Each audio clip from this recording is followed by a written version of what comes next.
time I'm waiting you to answer the phone. Nothing seems to happen, but the last stage is gone. I hope somewhere your voice promises less and us more, but still my pillow's on the floor. Hello everyone, welcome back to my YouTube channel Legal World. Myself Dr. Seema Goyal.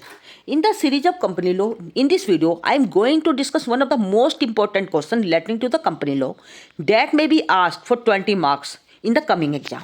To talk about the winding up of the company, that is the end of the company. As I have already told, company is an artificial person. That is a person in the eyes of law. That has all the characteristics which a natural person has. Such as company also takes birth, company also dies like a natural person. Means if we talk about the company's winding up means company's death. As a company is an artificial person, so the name of the company that is struck off from the register of the company by the process of law. As the company takes birth by the registration with the registrar of the company. If the name of the company is struck off from the register of the company, that means company comes to an end. That is a struck off of the name of the company by the process of law. Such a process is called winding up of the company. By this process, the life of the company is ended and its property is administered for the benefits of the creditors as well as members. Its assets are realized and the liabilities are paid, and surplus if there is, then that is just distributed among the members as per their rights. Winding up or the liquidation of the company both represent the last stage in the life of the company. It is a process by which company is dissolved and the assets of the company are disposed of and the debts are paid out of the realized assets, and the surplus, if any, then that is distributed among the members in proportion to their holding in the company. It implies the business failure of the company due to which inadequate capital, fraudulent businesses, due to inadequate capital, fraudulent business practices, or the incompetency of the management, etc. There may be any reason. Winding up or the dissolution of the company are not the same. A company is said to be dissolved when it ceases to exist as a corporate entity. It is a process by which dissolution of the company is brought about. If you talk about the difference between the winding up and the dissolution of the company, there are the certain differences. First difference, that is regarding the meaning. If you talk about the winding up is one of the method or process by which the life of the company comes to an end. Thus the winding up proceeds the dissolution. If you talk about the dissolution is the end, that result of winding up. Second difference, that is regarding the separate legalities. If you talk about the winding up, at the time of commencement of the winding up, separate entity of the company remains. It comes to an end when the winding up completes. While in the case of dissolution, company loses its separate legal entity after the dissolution. These were the certain differences between the winding up and dissolution. If you talk about the winding up, there are the certain modes of the winding up of the company. By which the death of the company may take place, winding up of the company may take place.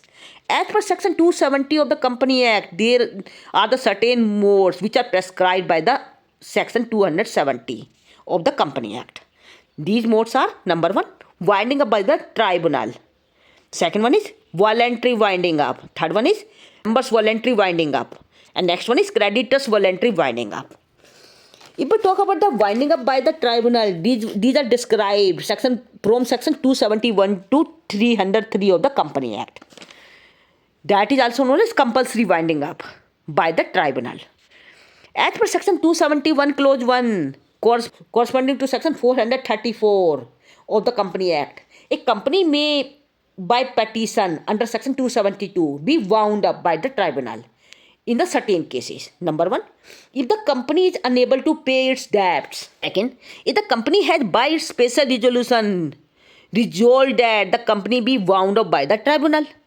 The third one is, a company has acted against the interest of the sovereignty and integrity of India and security of the state, friendly relations with foreign states, public order, decency or the morality. Fourth one is, if the tribunal has ordered the end of the company or winding up of the company must be made. And the next point, that is, if the affairs of the company have been conducted in fraudulent manner and the company was formed for the fraudulent and unlawful purposes. And lastly, if the company has made default in filing with the registration or with the registrar its financial statement and annual returns for the immediate proceedings. These were the certain reasons where the company can be. These are the cases where the company's compulsory winding up by the tribunal can take place. And the next one is petition for winding up. If we talk about the petition for winding up, that is compulsory winding up by the tribunal, that may be described under section 272 of the company. That is described under section 272 of the Company Act.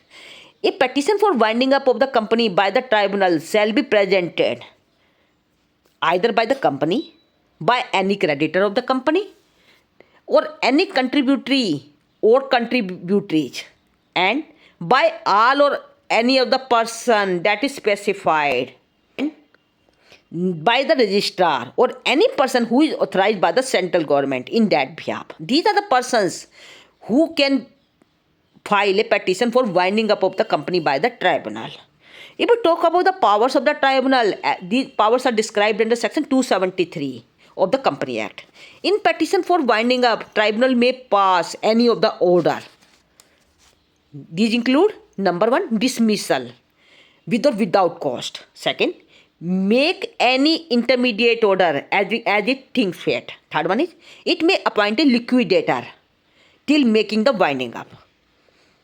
Next one is, make order for winding up of the company. And lastly, or any other order as it thinks fit. So these orders can be made by the tribunal in the petition for winding up of the company.